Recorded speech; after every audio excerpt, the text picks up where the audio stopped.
गुरुर्ब्रह्मा गुरुर्विष्णू गुरुर्देवो महेश्वरा गुरु साक्षात् परब्रह्म तस्मै श्री गुरुवे नमः। प्रणाम।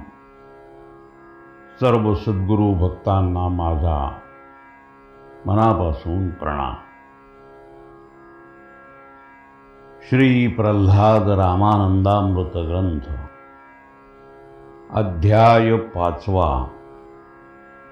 भावदर्शन 2। गणेशाला वंदन करून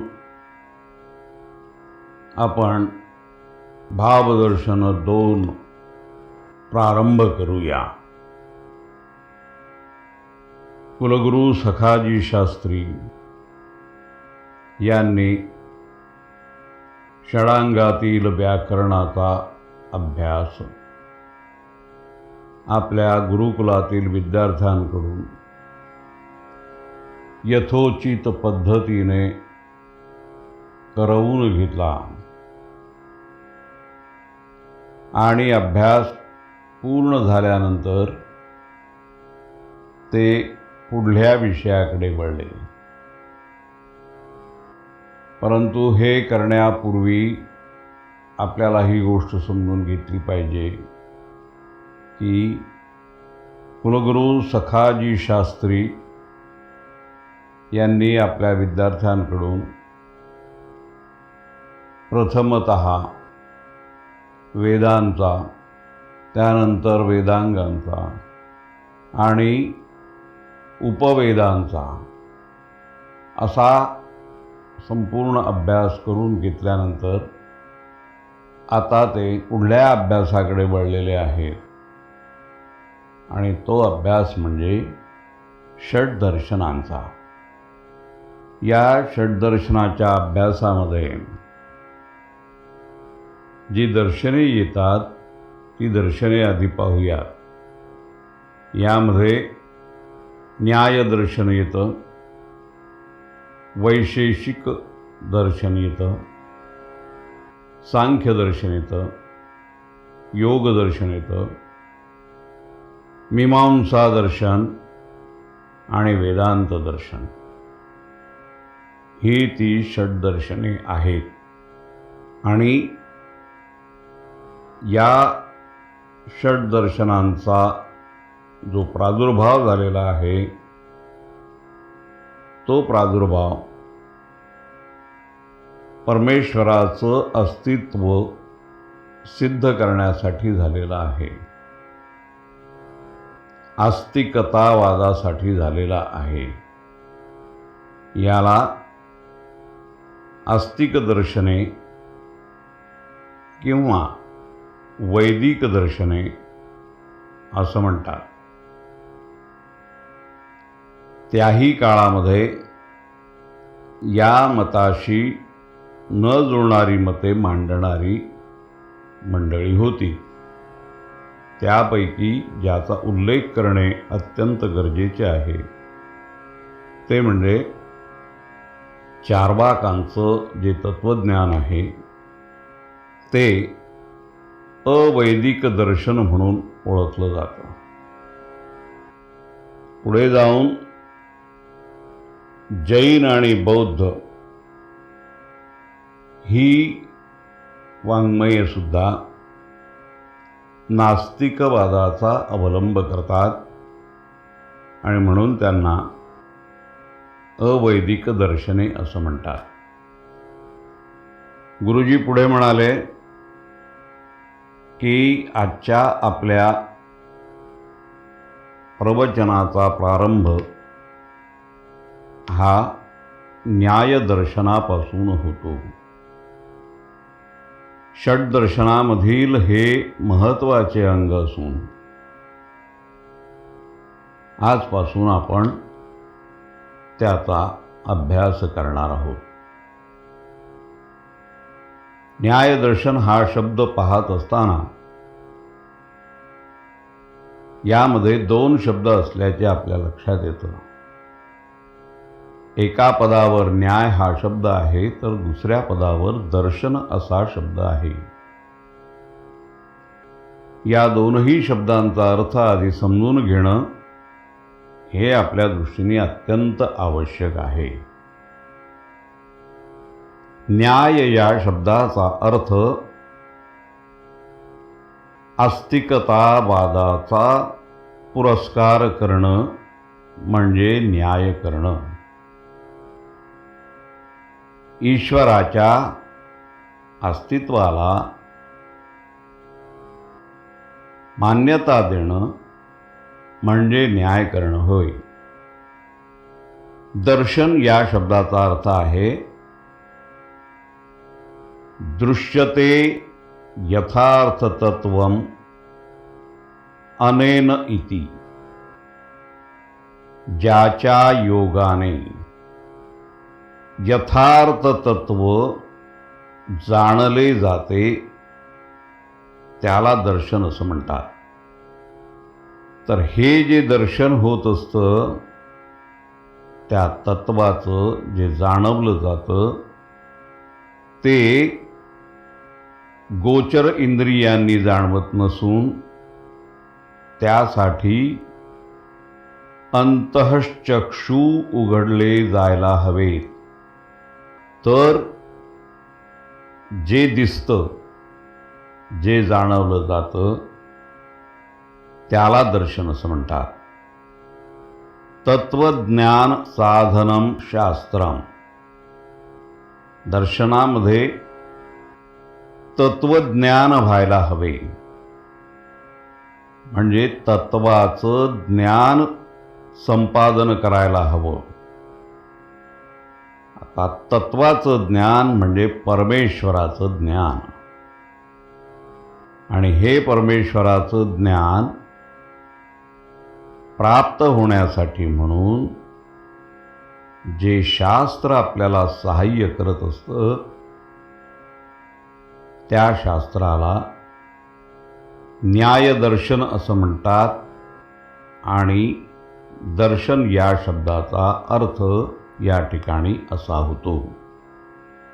म्हणून वेगवेगळ्या प्रमाणांच्या सहाय्याने ईश्वराचे अस्तित्व सिद्ध करण्याला न्याय असं म्हणतात. न्याय सिद्ध करण्यासाठी वेगवेगळ्या प्रमाणांची मदत घेणं आवश्यक असतं आणि ती प्रमाण देणं म्हणजे पुरावे सादर करणं असतं. कारण न्याय म्हटला की त्याला एकापेक्षा अधिक बाजू असण्याची शक्यता असते, आणि म्हणून न्याय करत असताना अनेक वादविवाद होण्याचीही शक्यता असते. आणि म्हणून न्याय करताना प्रमाणाशिवाय बोलणं म्हणजे न्याय होत नसतो. पुरावे असले पाहिजेत. म्हणून या न्यायशास्त्राला, या न्यायदर्शनाला बुद्धीचे शास्त्र असं सुद्धा म्हटलं जातं. आता ही बुद्धी जर अधिक तीव्र करायची असेल, तीक्ष्ण करायची असेल, चाणाक्ष करायची असेल, तर बुद्धीला युक्तीची जोड दिली पाहिजे. या शास्त्राला त्यामुळेच जेव्हा आपण बुद्धी तीव्र करण्यासाठी युक्तीचा वापर करतो तेव्हा या शास्त्राला युक्तिप्रधान शास्त्र असं सुद्धा म्हटलं जातं. अशा रीतीने शक्ती आणि युक्ती एकत्र करून त्यांच्या साहाय्याने अत्यंत कौशल्याने निष्कर्षाप्रत येता येते. निष्कर्ष काढला की न्याय झाला असे म्हणता येते. ईश्वराचे अस्तित्व सिद्ध झाले असे म्हणता येते. महर्षी गौतमांनी या दर्शनाची रचना केलेली असून त्यांना याचे उद्गाता म्हणून म्हणतात. यामध्ये पदार्थांच्या तत्वज्ञानामुळे मोक्षप्राप्ती होते असे सांगितले आहे. पदार्थांच्या ज्ञानामुळे जे ज्ञान मिथ्या आहे त्या मिथ्या ज्ञानामधून सुटका होत असते आणि परिणामी पापाचरणापासून सुटका होते. मोहादी विकारांपासून निवृत्ती होते आणि असे ज्याला आपण सर्वसामान्यपणे षड्रिपू असं म्हणत असतो त्या षड्रिपूंपासून निवृत्ती होते, मुक्तता मिळते. आणि असे झाले की दुःखाचे निराकरण होते. आणि दुःखाचे निराकरण झाले की सुखच सुख प्राप्त होते. अयावस्थेला आस्तिकतावादाचा कळस झाला असे म्हणता येते. म्हणजेच न्याय झाला असे म्हणता येते. महर्षी गौतमांच्या नंतर वात्स्यायन, उद्योतकर या शास्त्राचे प्रवर्तक मानले जातात. या दर्शनाचे 2 प्रकार आपल्याला आढळून येतात. पहिला प्रकार आहे 16 पदार्थ घेऊन मीमांसा करणे. याला प्राच्य न्याय असे म्हटलेले आहे. म्हणजे गौतमांच्यापासून उद्योतकर शिरोमणी यांच्यापर्यंत न्याय करण्याची जी पद्धत होती त्या पद्धतीला प्राच्य न्याय असं म्हटलेलं आहे. पुढे यात आणखी जे प्रमाणमीमांसक आले आणि त्यांनी दर्शनाचा जो प्रवाह पुढे नेला त्या प्रवाहाला प्रमाणमीमांसक किंवा नव्य न्याय असं सुद्धा म्हणतात. या दर्शनामध्ये अनुमानाला फार महत्त्व आहे. न जाणणाऱ्या गोष्टीविषयी जाणून घेत असताना अनुमान करावे लागते. मनामध्ये गृहीत तत्व धरून त्याच्या आधाराने विचार करावा लागतो. त्याला अनुमान असं म्हणतात. दर्शनामध्ये युक्तिवाद करत असताना अनुमान हे करावेच लागते आणि म्हणून या दर्शनात अनुमानाला अत्यंत महत्त्व आहे. निःश्रेयस प्राप्ती हे या दर्शनाचे मुख्य प्रयोजन आहे. ईश्वर सिद्धांत हा या दर्शनाचा महत्त्वाचा सिद्धांत आहे. असेच नव्हे तर ईश्वर सिद्धांत हा प्रधान सिद्धांत आहे असे म्हणावे लागते. एखाद्या ज्ञानवाचक विधानाची जर सत्यता पडताळून पाहायची असेल तर ती सत्यता तर्कशुद्ध युक्तिवादाचा उपयोग करून म्हणजे तर्क करता आले पाहिजेत, ते शुद्ध असले पाहिजेत, ईश्वरी सिद्धांताला अनुकूल अशा प्रकारचे तर्क करून आणि तसा युक्तिवाद करून मग हे तत्व स्थापन करणे म्हणजे ईश्वरी तत्व स्थापन करणे हे या शास्त्रांनी सांगितलेले आहे. याच कारणामुळे या शास्त्राला हेतुशास्त्र असेही म्हटलेलं आहे. कारण ईश्वराची स्थापना करणे, ईश्वराच्या अस्तित्वाविषयी सर्व शंकांचं निरसन करून ईश्वराची स्थापना करणे, त्याचा न्यास करणे हे या शास्त्राचं ध्येय असल्यामुळे यामध्ये निःश्रेयसतेला, अनुमानाला, ईश्वर सिद्धांताला आणि तर्कशुद्ध विचाराला स्थान मिळतं. म्हणजे हेतुतः अशा प्रकारचे युक्तिवाद केले जातात. म्हणून या दर्शनाला हेतुशास्त्र असं सुद्धा म्हटलं जातं. बरे, हा युक्तिवाद प्रमाणाशिवाय होत नाही. प्रमाणाचं एकक वापरल्याशिवाय होत नाही. आणि म्हणून या दर्शनाला प्रमाणशास्त्र असं सुद्धा नाव आहे. याला प्रमाणशास्त्र असं सुद्धा म्हणतात. आणखी पुढे जाऊन यामध्ये अन्वेषण केले जाते आणि अन्वेषण केले जात असल्यामुळे अन्वीक्षिकी विद्या असं नाव सुद्धा या दर्शनाला देण्यात येतं. अनेक तर्क लढवले जातात, अन्वेषण केले जाते. म्हणून तर्कविद्या असणारं हे शास्त्र आहे अशी सुद्धा या शास्त्राची प्रसिद्धी आहे. हे शास्त्र आणखी काही गोष्टी आपल्याला सांगत असतं. ते असं सांगतं की विचारांमध्ये जर काही दोष असतील, ते विचारदोष दाखवण्याचं काम या शास्त्रामध्ये केलं जातं.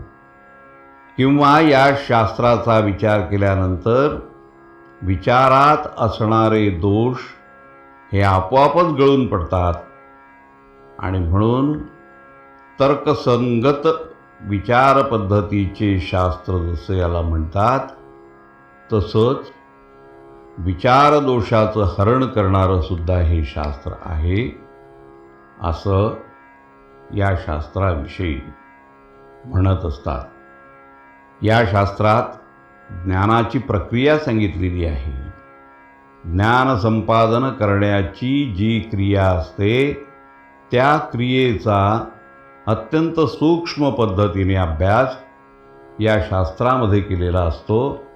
आणि म्हणून या शास्त्रामध्ये जो निष्कर्ष निघतो त्या निष्कर्षाच्या वेळी या शरीरामध्ये जो आत्मा वास करत असतो, शरीराचा स्वामी आत्मा आहे, तो आत्मा अणुस्वरूप असणाऱ्या मनाशी संयोग पावतो. आणि असा संयोग घडून आल्यानंतर मनाचा शरीराच्या कोणत्याही एका इंद्रियाशी संयोग घडतो. आणि असा संयोग त्याचा झाला की त्याचा सन्निकर्ष होतो. इंद्रियाचा विषयाशी सन्निकर्ष घडून येतो, म्हणजे अर्थाशी सन्निकर्ष घडून येतो. म्हणजेच न्यायदर्शन सिद्ध होते. म्हणजेच परमेश्वराचे अस्तित्व सिद्ध होते. न्यायदर्शनामध्ये ज्या प्रमाणांचा वापर केला जातो ती प्रमाणं कोणती आहेत असा प्रश्न आपल्यापुढे साहजिकच पडत असतो. तर यामध्ये प्रत्यक्ष, अनुमान, शब्द आणि उपमान यांना प्रमाण मानलेलं आहे.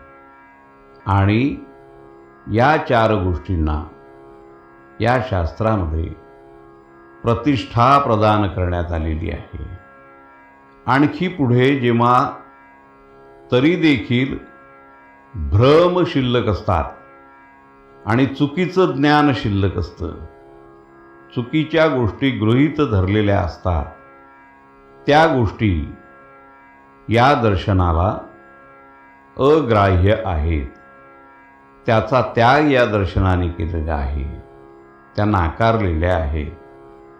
आणि त्या गोष्टी तरीही जर शिल्लक असतीलच तर अपकीर्ती होते, असं हे शास्त्र सांगत आहे. एवढं सगळं झाल्यानंतर म्हणजे आत्म्याचा मनाशी, मनाचा इंद्रियांशी, इंद्रियांचा विषयाशी ज्या वेळेला सन्निकर्ष घडून येतो, त्यावेळेला या शास्त्राचे ध्येय पूर्ण झाले असे म्हणत असतो.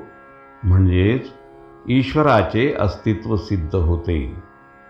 परमेश्वराचं असं ज्ञान प्राप्त झाल्यानंतर, त्याची खात्री पटल्यानंतर, हृदयामध्ये त्याची स्थापना केल्यानंतर, न्यास केल्यानंतर, मनुष्यजन्मामध्ये जी आत्यंतिक दुःख असतात किंवा जी 3 प्रकारची दुःख सांगितलेली आहेत, आध्यात्मिक, अधिदैविक आणि अधिभौतिक, त्या सर्व दुःखांचा परिहार या ठिकाणी होतो. आणि असा परिहार झाला की मोक्षप्राप्ती होते. मोक्षाचं दर्शन घडतं. मोक्षप्राप्तीची ही अवस्था म्हणजे आत्यंतिक दुःखांचा परिहार होणं, आत्यंतिक दुःखांचा नाश होणं, हे सगळं होत असतं. आता यामध्ये ज्या युक्तींचा वापर केला जातो, ज्या बुद्धीचा वापर केला जातो, त्या युक्ती आणि बुद्धीने अत्यंत चाणाक्षपणे परमेश्वराचं अस्तित्व सिद्ध करण्यासाठी ज्यांचा आधार घेतलेला असतो, त्याला पदार्थ असं म्हणतात. 16 पदार्थ. न्यायदर्शनामध्ये या 16 पदार्थांना फार महत्त्व आहे. आता हे पदार्थ म्हणजे काय ते आपल्याला कळलं पाहिजे, कारण त्याच्याच आधाराने न्याय होतो आणि त्या गूढ तत्वाचं, परमेश्वरी तत्वाचं अस्तित्व मान्य केलं जातं. म्हणून त्या गोष्टीचा आधी विचार व्हायला पाहिजे. म्हणून पदार्थ म्हणजे काय ते आधी आपल्याला कळलं पाहिजे. पदस्य अर्थ म्हणजेच पदार्थ ज्या गोष्टीच्या साहाय्याने आपल्याला एखाद्या वस्तूचं, ती वस्तू आहे तशी यथातथ्य, यथार्थ असं आकलन होत असतं, ती सहाय्यभूत होणारी गोष्ट म्हणजेच पदार्थ होय. पदार्थ हा ज्ञान मिळवण्यासाठी असतो. पदार्थाला नावसुद्धा देता येतं आणि पदार्थाचं अस्तित्व देखील असतं. असे हे 16 पदार्थ आहेत. या 16 पदार्थांचा परिचय आपण आता करून घेऊया.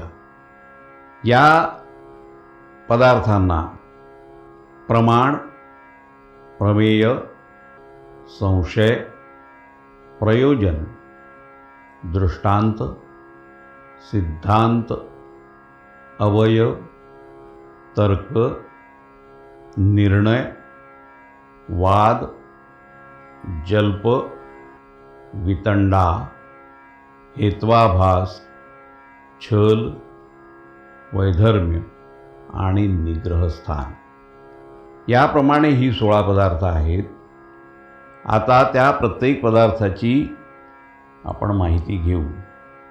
असे कुलगुरू सखाजी शास्त्री यांनी सांगितले आणि मग त्यांनी या 16 पदार्थांचं वर्णन केलं. इत्थंभूत ते समजावून सांगितले. याप्रमाणे गुरुवर्य सखाजी शुक्ल आपल्या प्रवचनामध्ये अत्यंत रंगून गेले.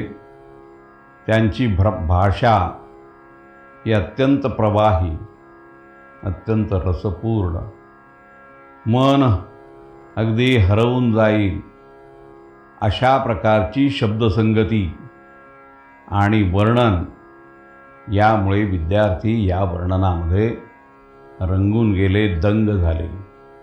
स्वतः आमचे महाराज सद्गुरू प्रल्हाद महाराज हे या प्रवचनामध्ये दंग झाले. त्यांच्या मनामध्ये अनेकानेक विवेक जागे झाले आणि उपजत ज्ञान आणि गुरुवर्यांचं वर्णन याच्याशी ताडण करत असताना ते त्यामध्ये हरवून गेले. गुरु शिष्यांच्या विचारांची, विवेकांची आणि विषय परिपोष करण्याचे जवळपास जुगलबंदी सुरू झाली. हा अत्यंत मनोरंजक, मनोहारी असा ज्ञान सोहळा या ठिकाणी प्रकट झाला.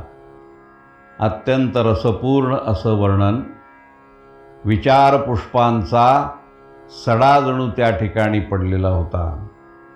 गुरुवर्य सखाजी शास्त्रींचे शब्द आणि सद्गुरू प्रल्हाद महाराज यांच्या मनातल्या विचारपुष्पांचा सडा, असा दोन्हींचा मनोहारी संगम त्या ठिकाणी घडून आलेला होता. असे सगळं वर्णन झालं. सगळे विद्यार्थी त्यामध्ये दंग झाले.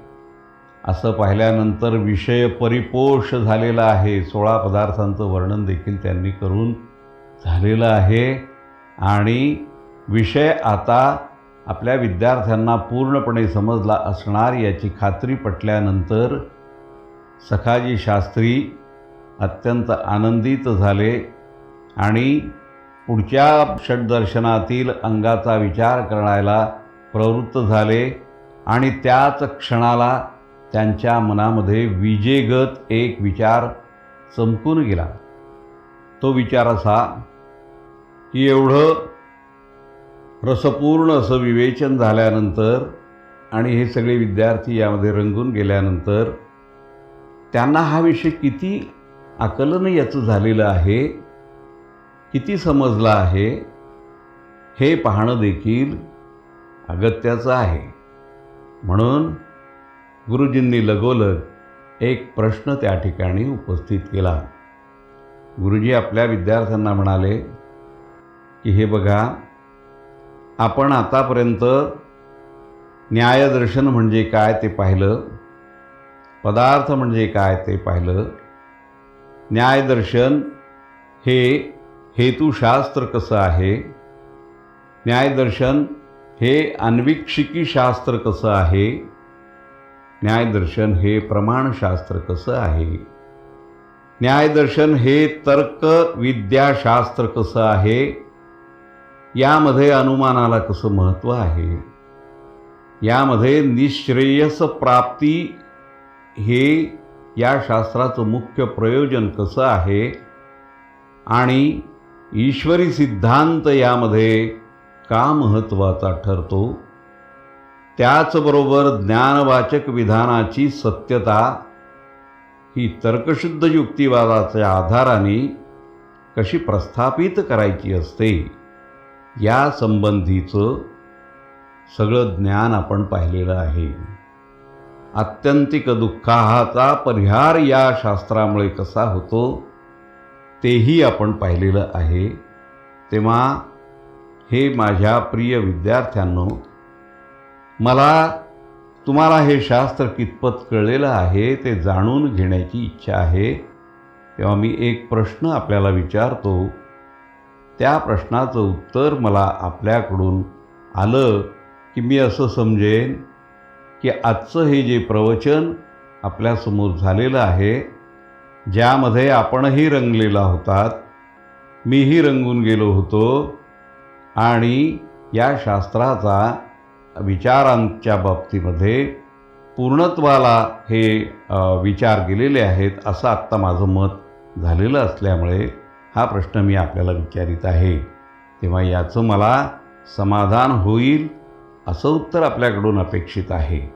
तेव्हा तो प्रश्न मी आता प्रस्तुत करतो आणि आपण त्या प्रश्नाचं उत्तर जरूर द्यावं असं मी आपल्याला आवाहन करतो. मुलांनो, मग सांगा बरं, या न्यायदर्शनामध्ये जे 16 पदार्थ आहेत ते कोणते आहेत आणि त्या 16 पदार्थांनी न्यायाची स्थापना कशी केली जाते ते मला आता आपल्याकडून समजावून हवं आहे. तेव्हा आपण ते सांगा. कुलगुरू सखाजी शास्त्रींनी असा प्रश्न उपस्थित केला आणि सगळ्या विद्यार्थ्यांच्या काळजामध्ये धस्स झाले. आता एवढा हा विषय जो आहे तो आपण सांगायचा कसा? 16 पदार्थांचं विवेचन करायचं कसं? ते 16 पदार्थ आता आपल्या नीट लक्षात तरी आहेत किंवा नाहीत असाही प्रश्न मुलांच्या मनामध्ये निर्माण झाला. ते थोडेसे घाबरूनच गेले आणि ते एकमेकांच्याकडे बघायला लागले आणि मोठे स्तंभित झाले. त्यांची अशी अवस्था पाहिल्यानंतर गुरुवर्य पुन्हा म्हणाले, मुलांनो, गोंधळून जाऊ नका, नीट विचार करा, मनातल्या मनात विषयाची जुळणी करा, मनातल्या मनात त्याची संगती लावा, 16 पदार्थांचा आठव करा आणि या ठिकाणी विचारलेल्या प्रश्नाचं उत्तर द्या. असं गुरुजींनी पुन्हा म्हटल्यानंतर विद्यार्थ्यांच्या मनामध्ये खळबळ निर्माण झाली आणि त्यांच्या गोंधळात अधिकच भर पडली. ते खाली पाहायला लागले. त्यामध्ये पेंडसे नावाचे जे विद्यार्थी होते त्यांनी थोडंफार सांगण्याचा प्रयत्न केला, पण त्यांनाही पूर्णतः या गोष्टी सांगता आल्या नाहीत. त्यानंतर धर्माधिकारी यांनीही प्रयत्न करून पाहिला. त्यांनीही काही गोष्टी सांगितल्या, पण त्यांना देखील या विषयातील 16 पदार्थ, त्यांची भूमिका, त्यांचं कार्य हे नीट रीतीने सांगता आलेलं नाही. त्यामुळे मग पुन्हा वर्गामध्ये शांतता पसरली. मुले एकमेकांना खुणावायला सुरुवात झाली. तू सांग, तू सांग अशा पद्धतीचे इशारे करायला सुरुवात केली आणि कुणालाही ते सांगता येत नाही अशी ज्या वेळेला स्थिती आली तेव्हा गुरुजींनी प्रल्हादाकडे पाहिले. खरे म्हणजे असं समजायला जागा आहे की ही परीक्षा खरी तर प्रल्हादाचीच होती. प्रल्हादानी गुरुवर्य सखाजी शास्त्रींच्या मनामध्ये जो गोंधळ निर्माण केला होता आणि प्रल्हादाचं जे अनोखं दर्शन गुरुवर्यांना झालं होतं, त्या दर्शनामुळे हा प्रल्हाद कोण आहे आणि या प्रल्हादाचं ज्ञान कितपत आहे, हा ज्या पद्धतीने सेवाधर्मामध्ये असताना दिसतो, नम्र आहे, अतिशय सरळ याचं वागणं आहे, याचं आचरण हे अत्यंत सदाचरणाचं आहे, हा बोलत नाही, हा मूकपणे सेवा करतो, काम करीत राहतो, कामामध्ये दंग असतो, नामामध्ये दंग असतो, तर हा खरा आहे तरी कोण? या गोष्टी शोधून काढण्याची चुटपुट गुरुवर्य सखाजींच्या मनात असल्यामुळे त्यांना प्रल्हादाचीच परीक्षा घ्यावयाची होती की काय असं समजायला जागा आहे. कारण न्यायदर्शनाचा एवढा काठिण्य पातळी असणारा जो अभ्यास आहे तो एकदा श्रवण केल्यानंतर सगळ्या विद्यार्थ्यांना आत्मसात होईलच याची खात्री कधीच कोणाला देता येत नाही. आणि तरी देखील गुरुवर्य सखाजींनी अशा प्रकारचा प्रश्न निर्माण करणं म्हणजे ही परीक्षा विद्यार्थ्यांची नव्हतीच. विद्यार्थी याची उत्तर देऊ शकणार नाहीत याची त्यांना खात्री होतीच होती. पण हा जो प्रल्हाद आहे हा जगावेगळा आहे हे निश्चित. तो समाधीमध्ये प्रकट होतो हे सुद्धा सखाजी शास्त्रींनी अनुभवलेलं असल्यामुळे आता तो काय उत्तर देतो, आणि जर त्यांनी या प्रश्नाचं उत्तर दिलं तर खरोखरच हा प्रल्हाद वेगळा आहे असं म्हणायला जागा आहे.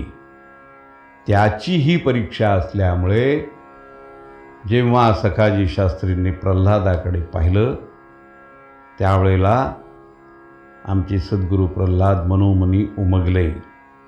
सद्गुरू मनात तयारी करून सिद्ध झाले. सखाजी शास्त्री असं म्हणाले, बाळ प्रल्हाद, आता तू या 16 पदार्थांच्या विषयी सांगण्याचा प्रयत्न कर.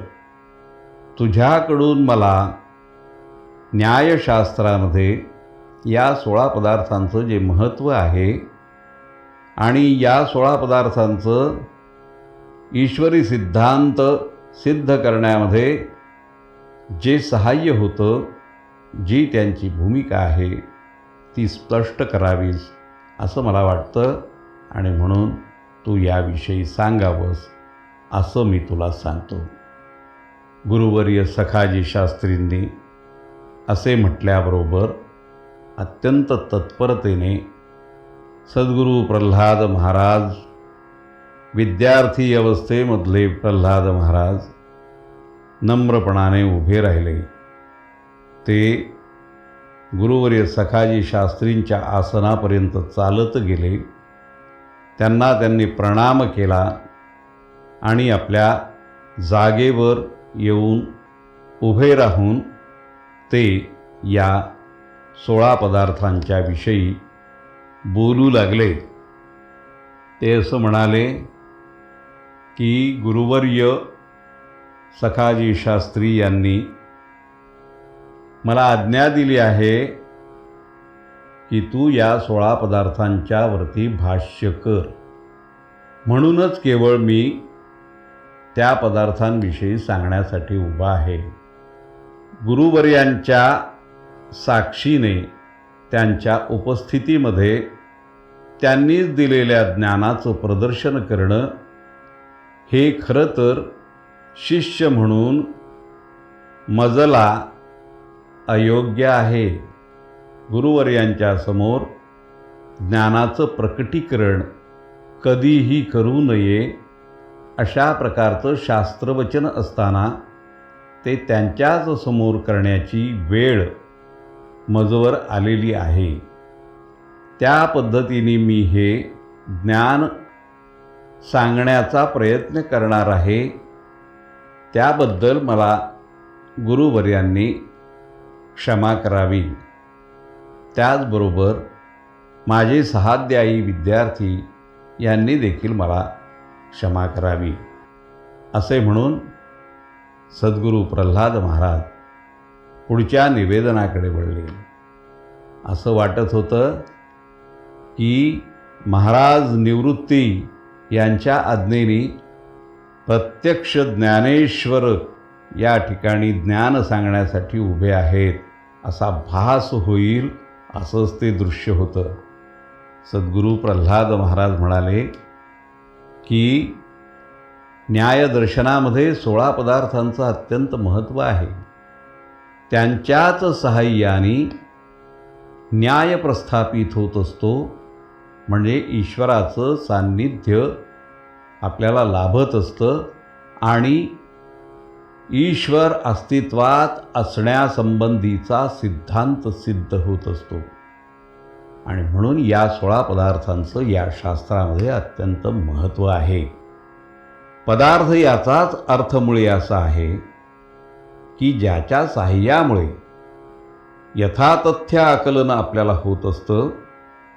म्हणून ते आकलन व्हावं याच्याकरता जे साहाय्यभूत होत असतं. जी गोष्ट आपल्या मदतीला येत असते त्या मदतीच्या वस्तूला पदार्थ असं म्हणत असतात. आणि यामधून ज्ञान मिळत असतं आणि ते ज्ञान याचा अर्थ तत्व आपल्याला सापडत असतं आणि ते तत्व म्हणजे ईश्वरी तत्व असतं. प्रथम आपण हे 16 पदार्थ कोणते आहेत ते पाहू. हे आत्ताच काही क्षणापूर्वी गुरुवर्यांकडून आपल्याला ठाऊक झालेले आहेत आणि त्या पदार्थांचा जो प्रयोग या शास्त्रामध्ये केला जातो त्या प्रयोगासंबंधीचं निवेदन देखील आपण ऐकलेलं आहे. तेव्हा माझ्याकडून जे माझं अल्पज्ञान आहे त्या अल्पज्ञानाप्रमाणे आपण ते ऐकावं. हे 16 पदार्थ जे आहेत ते मी आधी आपल्याला सांगतो.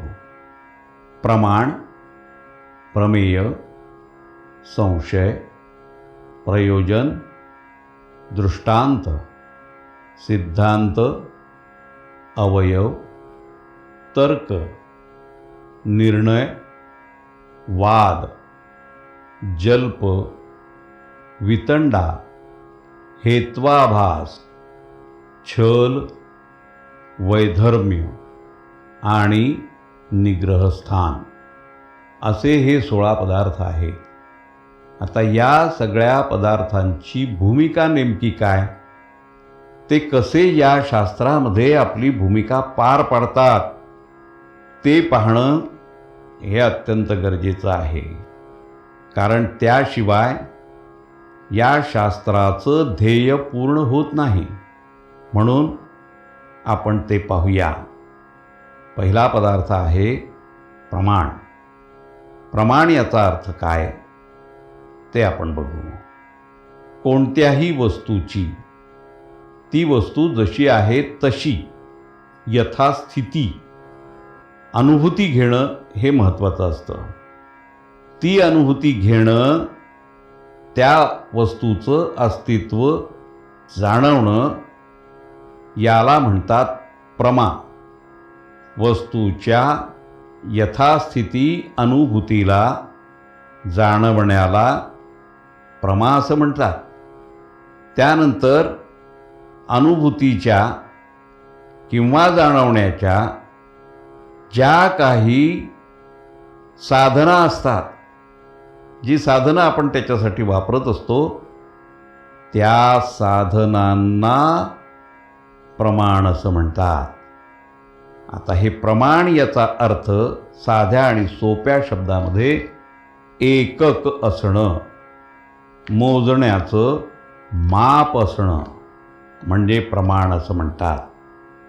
ह्यातला दुसरा पदार्थ आहे प्रमेय. असं जे प्रमाण आपल्याला मिळत असतं, जे प्रमाण आपल्याला सापडत असतं, अनुभूतींच्या जाणीवांच्या साधनांचं जे प्रमाण असतं, जे माप असतं, ते त्याच्याद्वारे किंवा मोजण्याच्या पद्धतीमुळे ज्या गोष्टींचं आपल्याला ज्ञान मिळतं त्या गोष्टींना प्रमेय असं म्हणतात. आता आपल्याला प्रमाण हा शब्द कळला, हा पदार्थ कळला आणि प्रमेय हा सुद्धा पदार्थ कळला. आता पुढल्या पदार्थाकडे आपण वळूया. पुढला पदार्थ आहे संशय.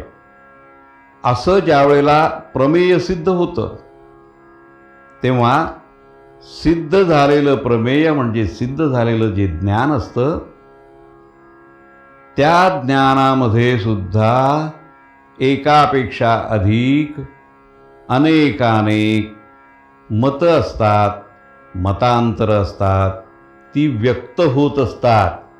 तेव्हा अशा व्यक्त होणाऱ्या मतमतांतरांना जेव्हा व्यक्त केलं जातं, मांडलं जातं, त्याची चर्चा केली जाते, तेव्हा संशय निर्माण होतो.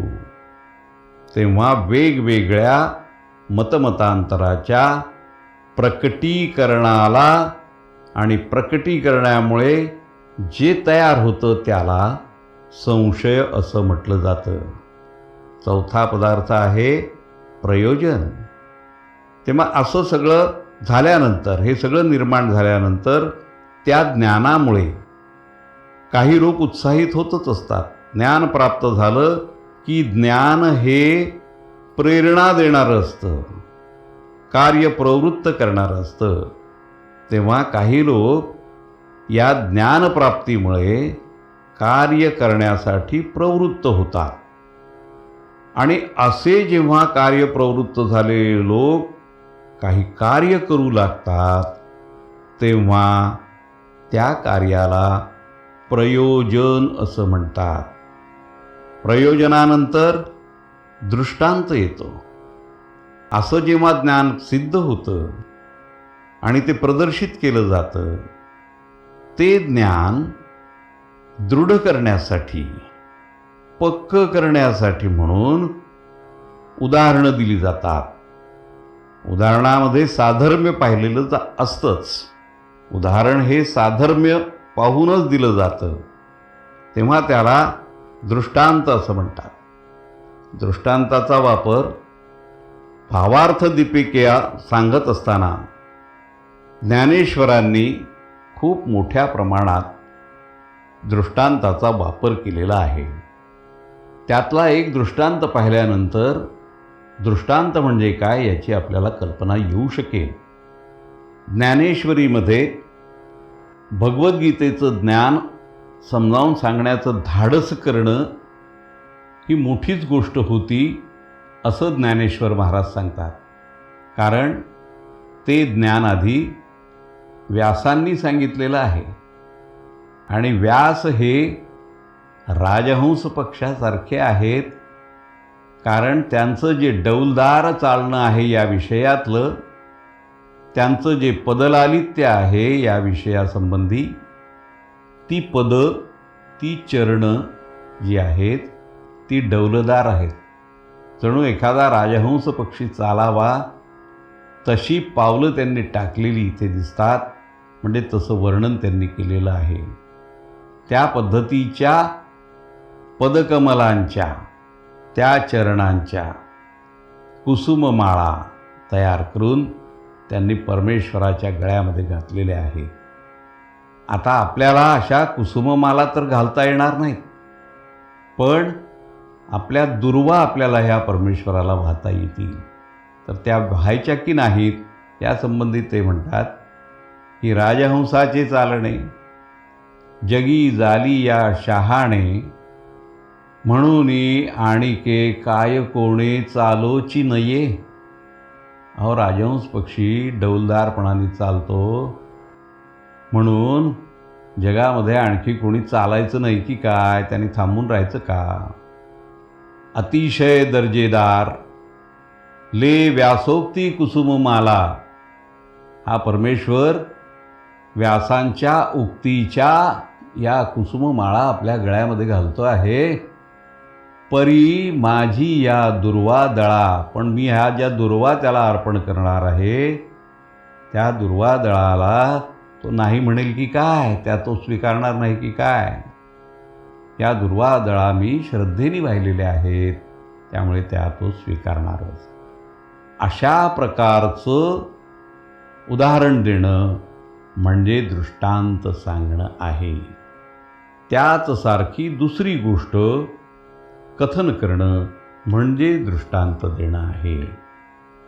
असं ज्या वेळेला काही प्रमाण दिलेली जातात, पुरावे दिली जातात आणि मग जी गोष्ट सिद्ध केली जाते, अशी सिद्ध झालेली गोष्ट तिला म्हणतात सिद्धांत.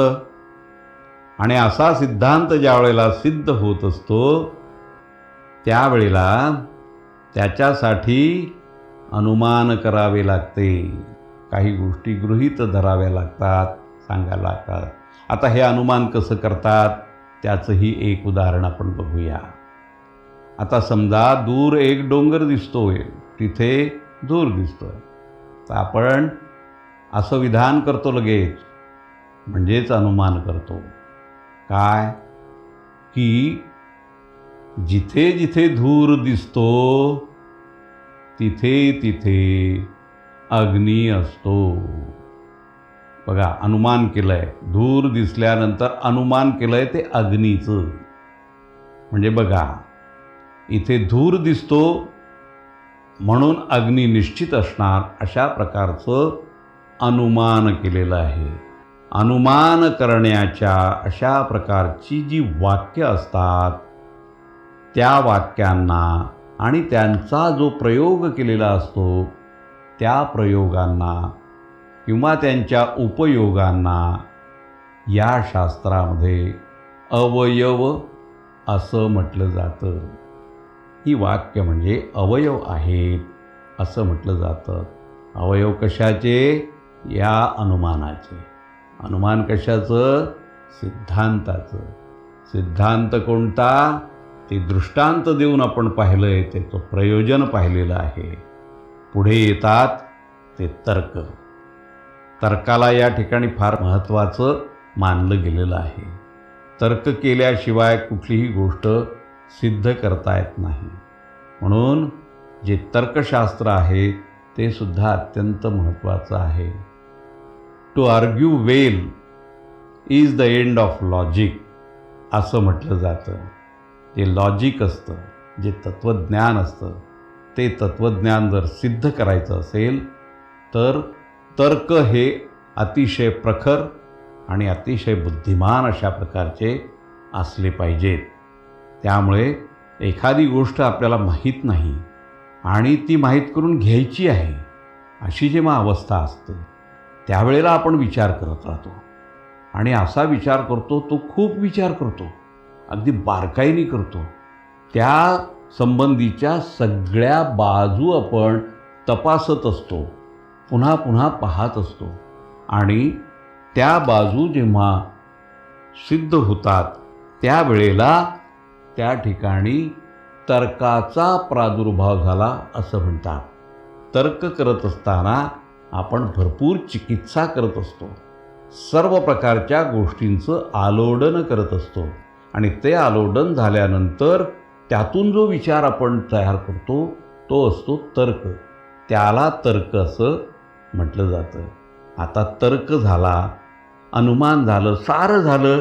आता निर्णयापर्यंत जेव्हा आपण येत असतो, म्हणजे ती गोष्ट ज्या वेळेला आपल्याला सिद्ध करायची असते, झालं आता एवढी चर्चा झाली, एवढं सगळे वेगवेगळ्या पदार्थांचा यामध्ये असणारा सहयोग पाहिला. आता काय करायचं? तर ती गोष्ट सिद्ध करायची.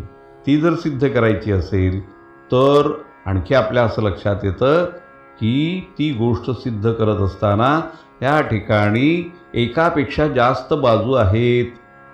आता ह्या सगळ्या बाजूंचा विचार करायला पाहिजे. आणि त्या सगळ्या बाजू जेव्हा एकमेकांच्या मदतीने चर्चा करून आणि तर्क लढवून अनुमाने करून जेव्हा त्या ज्ञानाचं खूप आलोडन करतात आणि एक मत निश्चित करतात, निर्णयाला येतात एका मताच्या, तेव्हा ते मत या ठिकाणी निर्णय झाला असं त्याला म्हणतात. तेव्हा निर्णय हा जो पदार्थ आहे तो अशा पद्धतीने सिद्ध होतो. आता बऱ्याच वेळेला असं होतं की असं एकमत होतंच असं नाही.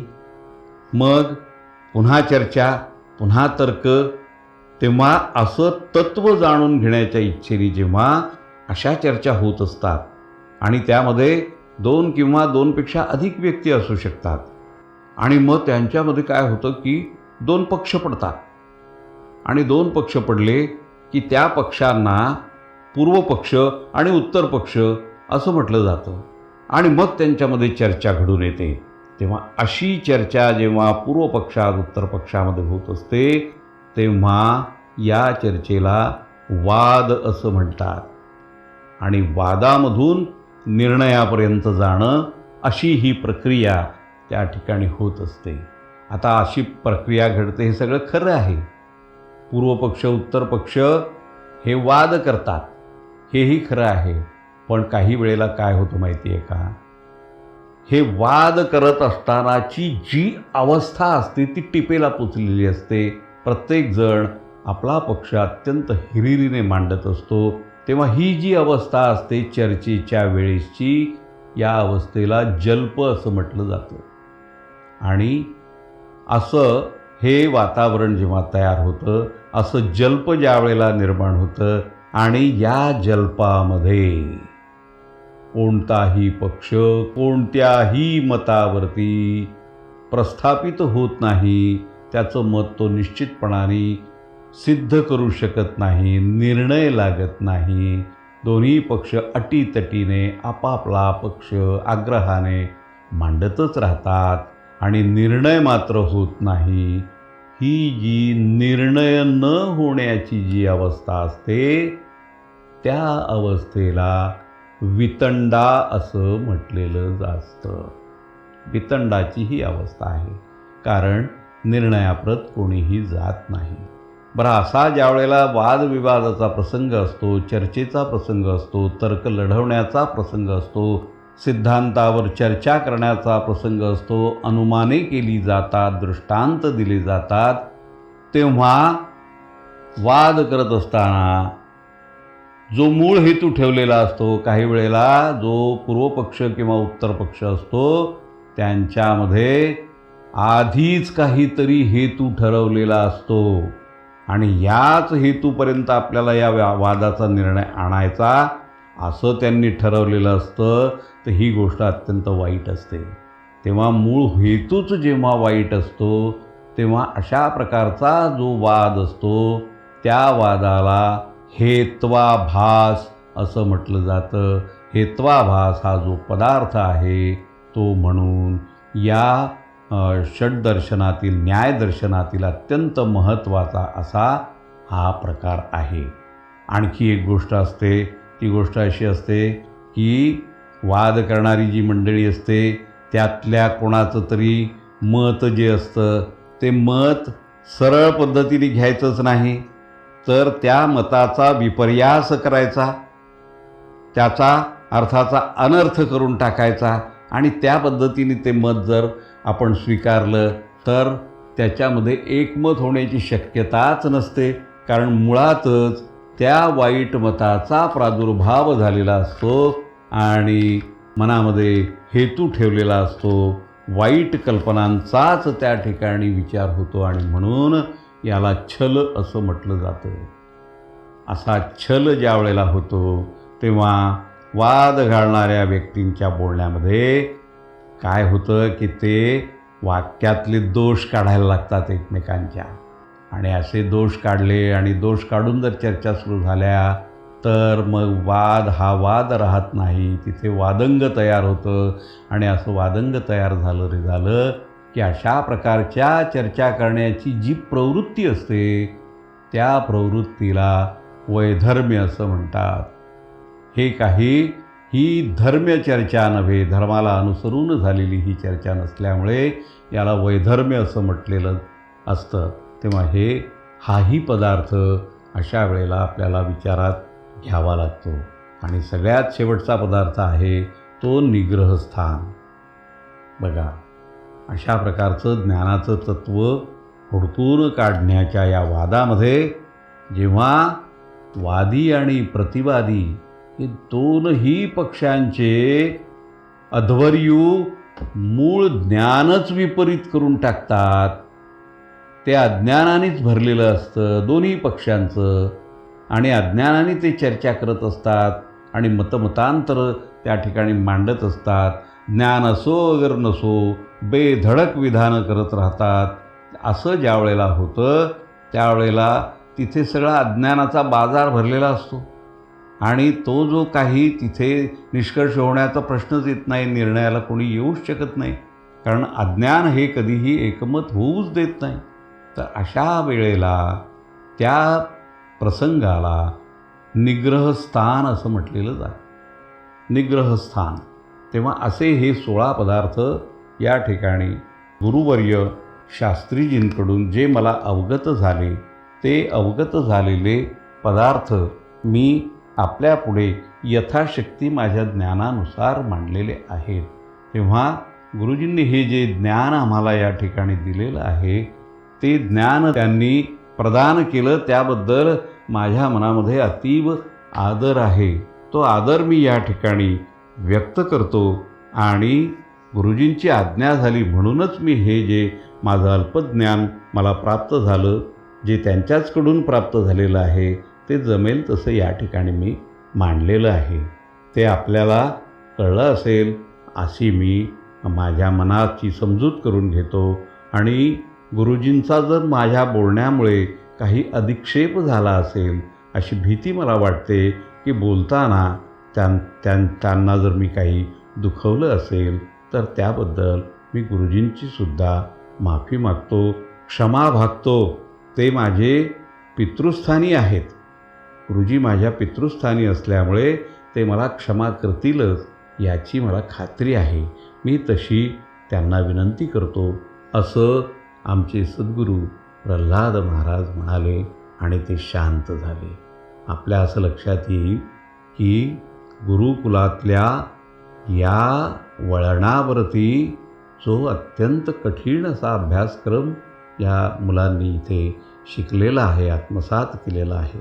या मुलांनी आतापर्यंत वेदांचा अभ्यास केला, वेदांगांचा अभ्यास केला, षडांगांचा अभ्यास केला आणि आता ते दर्शनांचा अभ्यास देखील पूर्ण करत आहेत. तेव्हा अशा पद्धतीने हा जो सगळा अभ्यास आहे याची काठिण्य पातळी आपल्या सगळ्यांच्या आता ध्यानात आलीच असेल. तेव्हा या काठिण्य पातळीचा जो अवलंब इथे झालेला आहे त्यात आमचे गुरुवर्य, आमचे सद्गुरू प्रल्हाद महाराज अत्यंत पारंगत आहेत हे आमच्या ध्यानी आलेलं असेल.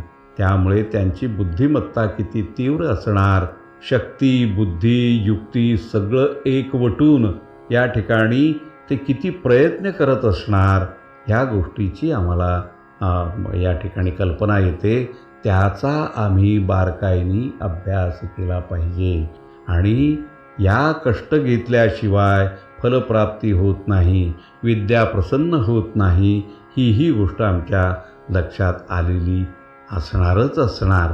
कारण सद्गुरूंचे हे कष्ट आम्ही आता जवळून पाहत आहोत. तो संस्कार आमच्याही मनावरती होत आहोत. आमच्याही बुद्धीची कसरत सुरूच आहे. हे विषय जेवढे कठीण आहेत ते कठीण विषय ग्रहण करणं त्या ठिकाणच्या विद्यार्थ्यांना तर कठीण जातच जातं, पण या विषयाच्या संबंधी ऐकणं ही सुद्धा आमची परीक्षा आहे. आम्ही सुद्धा हे ऐकत असताना अत्यंत कष्टानेच ते ऐकतो आहोत आणि अत्यंत कष्टाने त्याचा अर्थ समजून घेण्याचा प्रयत्न करतो आहोत, हेही आपल्या लक्षात आलेलंच असेल.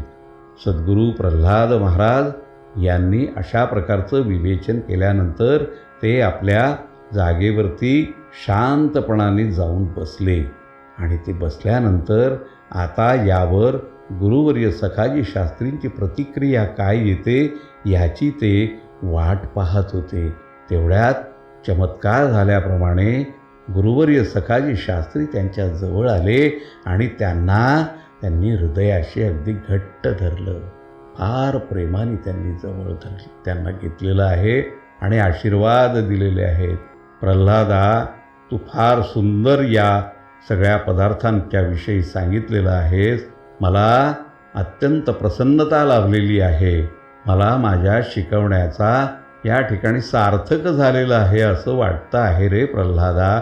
असं म्हणून त्यांनी आमच्या प्रल्हाद महाराजांना हृदयाशी धरलेलं आहे. हे सगळं दृश्य त्या सगळ्या विद्यार्थ्यांच्या समोर ज्या वेळेला उभं राहिलं तेव्हा प्रल्हाद महाराजांचे ते सहाध्यायी अगदी खजील झाले. त्यांना प्रल्हाद म्हणजे अगदी क्षुद्र प्राणी वाटायचा, सेवा करणारा प्राणी, निर्बुद्ध प्राणी, अशा प्रकारची ते संभावना प्रल्हाद महाराजांची करायचे. आणि आता तर इथे वेगळाच सगळं दृश्य उभं राहिलेलं आहे आणि जी गोष्ट अवघ्या वर्गाला आलेली नाही, या अवघ्या विद्यार्थ्यांना आलेली नाही, ती गोष्ट प्रल्हादांनी इतक्या सहजपणाने आणि सहजतेने गुरुजी सांगतील तितक्या कौशल्याने या ठिकाणी उकलून सांगितलेली आहे. त्यामुळे ते सगळे विद्यार्थी अगदी खजील झाले, चकित झाले आणि त्यांना असं वाटलं ज्याला आपण अत्यंत शून्य समजत होतो आणि का अजिबात किंमत देत नव्हतो, तोच खरा हुशार विद्यार्थी या ठिकाणी दिसतो आहे. त्याच्याच ठिकाणी सगळं विश्व एकवटल्याचं आपल्याला इथे दिसून येतं आहे. तेव्हा आता त्याची क्षमा मागायला पाहिजे. पण आता मागायची तरी कशी? आधी तर आपण त्याला नाही नाही ते बोललेलो आहोत. तऱ्हेतऱ्हेच्या गोष्टींनी त्याला हिणवलेलं आहे आणि ती आपली क्षुद्रता त्याची क्षमा मागण्याच्या वेळेला आता आपल्याला आडवी येते आहे. तेव्हा आपण त्याची क्षमा कशी बरं मागायची? पण त्यांच्या मनात कुठलीही विचारवादळं चाललेली असली तरीसुद्धा त्या आश्रमातल्या वागण्यामध्ये प्रल्हाद महाराजांच्या वागण्यामध्ये कुठेही फरक झालेला नव्हता. त्यांना कुठल्याही तऱ्हेची खंत वाटलेली नाही, खेद झालेला नाही, अंतरामध्ये ते दुःखी कष्टी झालेले नाहीत. त्यांच्या बोलण्याचा त्यांच्यावरती यत्किंचितही परिणाम झालेला नाही. ते होते तसेच राहिले, त्याच पद्धतीने सात्विकतेने वागत राहिले. सुंदर शब्दामध्ये, मुलायम शब्दामध्ये, गोड भाषेमध्ये त्यांच्याशी बोलत राहिले, आपुलकीची भाषा वापरीत राहिले. आणि असं जे सदाचाराचं त्यांचं जे आचरण आहे ते पाहिल्यानंतर ते विद्यार्थी अधिकच लज्जित झाले. आता पुन्हा त्या आश्रमातलं जीवन सुरू झालं. पुढला अभ्यासही सुरू होता, आश्रमातलं जीवनही सुरू होतं. नेहमीप्रमाणे गुरुजींची सेवा करण्यासाठी म्हणून प्रल्हाद उपस्थित राहिला आणि गुरुजींच्या ओठावर आलेला प्रश्न, प्रल्हाद आता आलेलाच आहे, सेवा करतो आहे, तर त्याला विचारून घ्यावं का विचारून की अरे प्रल्हादा बाळा, तू आहेस तरी कोण? तुला एवढं येतं कसं? तू प्रकटतो ते आणि दिव्य पुरुषामध्ये मला तुझं दर्शन एकदा झालेलं आहे, तर तेव्हा तू कोण आहेस रे बाबा? सांग तरी मला. असा प्रश्न मनामध्ये आला. पण प्रल्हादाला विचारायचा कसा? कसा विचारायचा? केला विचार मनामध्ये, पण प्रश्न काही विचारता आला नाही. मग त्यांनी असा विचार केला मनातल्या मनामध्ये की अरे आता आपण आज प्रवचन झालेलं आहे ना, तर मग आता असं करूया, रात्रीचं आज आपण झोपेचं सोंग घेऊन पडून राहू. आपल्याला तो झोपेत आहे असं समजेल आणि आजचं प्रवचन झालेलंच आहे. तेव्हा याच्या चिंतन मननासाठी म्हणून तो प्रल्हाद प्रकट होईल आणि मग मला पुन्हा त्या दिव्य पुरुषाचं ते लोभसं वाणं दिव्य स्वरूप पाहायला मिळेल. ते रूप पाहणं हे किती आनंदाचा क्षण आहे. हवंसं असं ते दृश्य आहे, ते मला आता पाहावंसं वाटतं. मग आपण काय करायचं? जागंच राहायचं, पण झोपेचं सोंग घ्यायचं. त्याला समजूच द्यायचं नाही की आपण जागा आहोत. परंतु ही गोष्ट प्रल्हादाला कळल्याशिवाय कशी राहील बरं? प्रल्हाद सेवा करत राहिले, पदकमलं आपल्या गुरूंची सुरत राहिले, सेवा प्रदान करत राहिले, पादसेवा देत राहिले. पण तरी देखील गुरुजी जागे आहेत हे देखील त्यांना समजलं बरं का. त्यांच्या लक्षात आलेलं होतं ते. मग नामस्मरणाला त्यांनी सुरुवात केली. नामस्मरणामध्ये ते दंग झाले, सेवेमध्येही दंग झाले. गुरुजी वाट पाहत होते, आता प्रकट होईल, मग प्रकट होईल, आता प्रकट होईल, मग प्रकट होईल. पण प्रल्हाद काही प्रकट झाले नाही आणि गुरुजींनी त्या रात्री आपली सेवा थांबव असंही म्हटलं नाही. सेवाही अखंडित सुरू राहिली. गुपित जे होतं, गुरुजींना जे उकलावंसं वाटत होतं ते गुपितच राहिलं, रहस्य ते रहस्यच राहिलं आणि गुरुजींना प्रल्हाद कोण याचा काही शोध लागला नाही. अशी सगळी रात्र संपून गेली. प्रल्हाद रात्रभर सेवा करत राहिले. गुरुजी रात्रभर अंथरुणावरती पडून राहिले, जागेच राहिले. पण कोणीही कोणालाही ओळख दिली नाही, कोणीही कोणाकडून ओळख घेतली नाही. प्रातःकाल झाला आणि दोघेही आपापल्या कामाला लागले. परंतु गुरुवर्य सखाजी शास्त्रींच्या मनाची चुटपुट काही थांबली नाही बरं का. प्रल्हाद कोण आहे हे हुडकून काढायला त्यांचं मन फार आसुसलं होतं. तो कोण आहे हे काही समजत नव्हतं. विचारता पण येत नव्हतं. अहो मला सांगा, जिथे प्रत्यक्ष जे गुरुजी आहेत प्रल्हादांचे, त्यांना प्रल्हाद समोर असूनही सापडत नाहीत, तर मग आम्ही कुठले कोण हो? आमचं आणि आमच्या सद्गुरूंचं अंतर किती असेल? आमची ती योग्यता आहे का? अहो, जे प्रत्यक्ष आमच्या सद्गुरूंना विद्यादान करता आहेत, त्यांना देखील आमच्या सद्गुरूंचं खरं खरं दर्शन व्हायला एवढा आटापिटा करावा लागतो, आणि तरीही सद्गुरूंचं खरं रूप त्यांच्या हाती लागत नाही. तिथे आम्ही तर अत्यंत पतित आहोत, पापी आहोत. आमच्याकडनं आमच्या कळत न कळत अनेक पापं होतच असणार. आमच्याकडून पुण्य कसलं होणार? आणि मग आम्हाला आमच्या सद्गुरूंचं दर्शन घेण्यासाठी किती वेळ यातायात करावी लागेल, या गोष्टीचा आम्ही विचार करायला पाहिजे. आणि आमच्या सद्गुरूंचं आम्हाला दर्शन व्हावं म्हणून आता आम्ही कोणाला बरं शरण जायचं, कोणाची आराधना करायची? तर मला तर असं वाटतं, शेखराला असं वाटतं की अहो, कोणाकडे जाण्याची गरजच नाही, सद्गुरूंनाच हाक मारायची. मात्र ती अगदी अंतःकरणापासून असली पाहिजे, अगदी बेंबीच्या देठापासून असली पाहिजे, निर्मळ असली पाहिजे. आपण झडझडून जागं झालं पाहिजे, मन अगदी स्वच्छ केलं पाहिजे, अंतःकरण अगदी शुद्ध केलं पाहिजे, आचरणामध्ये अतिशय निर्मळपणा आणला पाहिजे, सदाचाराचं आपलं आचरण असलं पाहिजे. आणि सद्गुरूंना जे आवडतं ते नामस्मरण जर आपण केलं तर कदाचित सद्गुरू आपल्याला गवसतीलही. कदाचित ते आपल्या भेटीसाठी थांबले देखील असतील. पण हे केव्हा घडून येणार? ज्या वेळेला सद्गुरूंच्या मनात आपण कसे असावे, आपण जसे असावे तसे जर सद्गुरूंना दिसलो तर सद्गुरू आपल्याला दर्शन खचितच देतील, असं मला वाटते. हे सगळ्या सद्भक्तांनो, आपण हा जो अभ्यासक्रमातला अत्यंत कठीण असा भाग ऐकलात, तो आता आपण ऐकावा, त्यावरती चिंतन करावं, आणि त्या आपल्या चिंतनाच्या बळावर, त्या पुण्यावर आपण जे सद्गुरूंना शरण जाल, त्या दर्शनासाठी आपण जाताना मलाही आपलं बोट आपण धरू द्या. तुमच्याबरोबर मला तुमच्याबरोबर सद्गुरूंच्या दर्शनाला येऊ द्या. तुमच्यामुळे मला सद्गुरूंचं खरं खरं दर्शन होईल असं वाटतं. या ठिकाणी भावदर्शन दुसरे संपलेले आहे. जय जय रघुवीर समर्थ.